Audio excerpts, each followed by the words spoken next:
You've heard the stories, right? A holy war that completely reshaped the world, and honestly, we're still dealing with the fallout today. So yeah, let's get right into it. We're talking about the First Crusade. Okay, so to really get the Crusades, you have to feel the passion behind them. And this quote, it just says it all. Now here's the thing, Salahuddin, the guy who said this, he actually lived almost 100 years after the First Crusade. But his words, man, they perfectly capture the raw emotion that drove this entire thing. It was all about one city, one single place, Jerusalem. And you can just see that passion in this statue, right? This wasn't just some fight over land. For everyone involved, this was a deeply personal, almost spiritual struggle. And leaders like Saladin, they were the living embodiment of that. So, how in the world did we get here? How did this all kick off?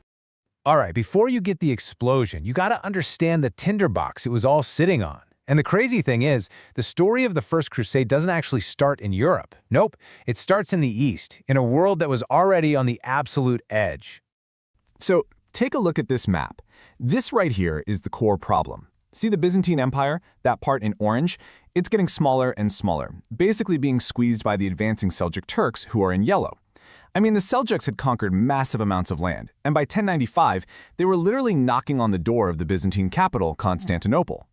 But here's something that's so important to remember. The Muslim world at this time was not some single unified force, not at all. You had the Seljuk Turks locked in this fierce rivalry with another huge power, the Fatimid Caliphate down in Egypt.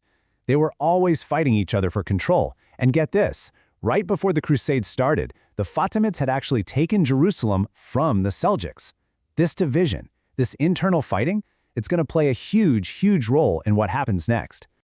So, picture this. You've got this desperate Byzantine emperor looking for a lifeline. He sends a message west, all the way to the Pope in Rome. And the answer he gets back, well, it's bigger, it's weirder, and it's way more explosive than he ever could have dreamed of. And this is where the whole thing just twists. In early 1095, the emperor, Alexios, he's just asking for some elite soldiers, mercenaries. But by November, Pope Urban II takes that request and completely reframes it. He sees this massive opportunity, right? He can boost his own power and point all the violent energy of Europe's knights outward at a common enemy. So he doesn't just send mercenaries. Oh no, he calls for a holy war, a crusade. And he promises that anyone who marches east to reclaim Jerusalem will get the ultimate spiritual reward. And the response? It was absolutely massive, immediate and overwhelming. So now you have this enormous, fired-up army on the move. They've got to travel thousands of miles. And their very first major stop? The city of the guy who asked for help in the first place, Constantinople. Okay, put yourself in Emperor Alexios' shoes for a second. You asked for a few thousand professional soldiers, right? And what shows up on your doorstep?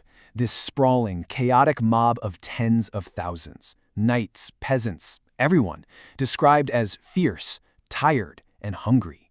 He wasn't just shocked, he was probably terrified. This was not the plan. So, naturally, this high-stakes political chess game kicks off immediately. Alexios doesn't really trust these guys. I mean, would you? So he makes a deal. Okay, he says, I'll give you food and supplies, but your leaders have to swear loyalty to me. And any land you take back from the Turks, it comes back to my empire. You can see right from the get-go, these allies had very different goals. So, after years on the road, after all the battles, the deals, the betrayals, the Crusader armies finally arrive at their one true goal. Everything had been leading to this single moment, the siege of Jerusalem. I mean, you have to appreciate the sheer scale of this journey. These armies marched all the way from France and Germany across Europe through Byzantine territory. They had to fight their way through the blistering heat of Anatolia, dealing with starvation, disease, constant ambushes. Thousands of them died before they even saw the Holy Land. It was just an unbelievably brutal trek. And the end of that journey? It was just as brutal. When the final attack on Jerusalem finally happened, the human cost was just staggering. Some historians estimate that up to 100,000 people died. 100,000 casualties, all for one city. And this image here, it really gives you a sense of the absolute chaos and violence of that day. On July 15, 1099, after a long, hard siege, the Crusaders finally punched through the city's walls. And that was it. The city had fallen. But taking Jerusalem, that wasn't the end of the story. Not even close. In so many ways, it was just the beginning. The aftermath of this one battle would create a whole new reality in the Middle East and leave a scar of conflict for centuries to come. So what happens right after the walls fall? Well, the victory was just savage. The city's Muslim and Jewish residents were massacred. A quick counterattack by the Fatimids was beaten back. But here's the game changer. The Crusaders didn't just raid and leave, they stayed. And they set up 4 brand new European-style states, smack dab in the middle of the Middle East. And this map shows you that new reality. The Kingdom of Jerusalem, the County of Tripoli, and so on. This wasn't a temporary thing. This was an occupation. A totally new political order forced onto the region by outsiders. Okay, so that's the story we usually hear, right? The European side of things. But hang on, what about the people who were already living there?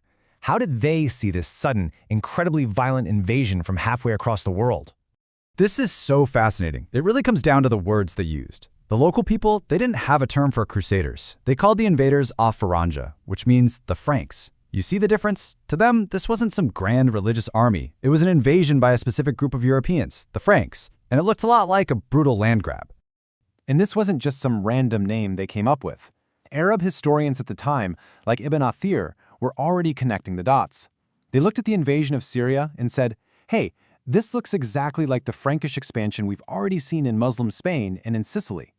For them, yeah, religion was a factor, but the bigger story here was about geopolitics and conquest. And that really brings us to the big, complicated question, doesn't it? What was the First Crusade? Was it a holy war to free a sacred city? A rescue mission for a dying empire that just got way out of hand?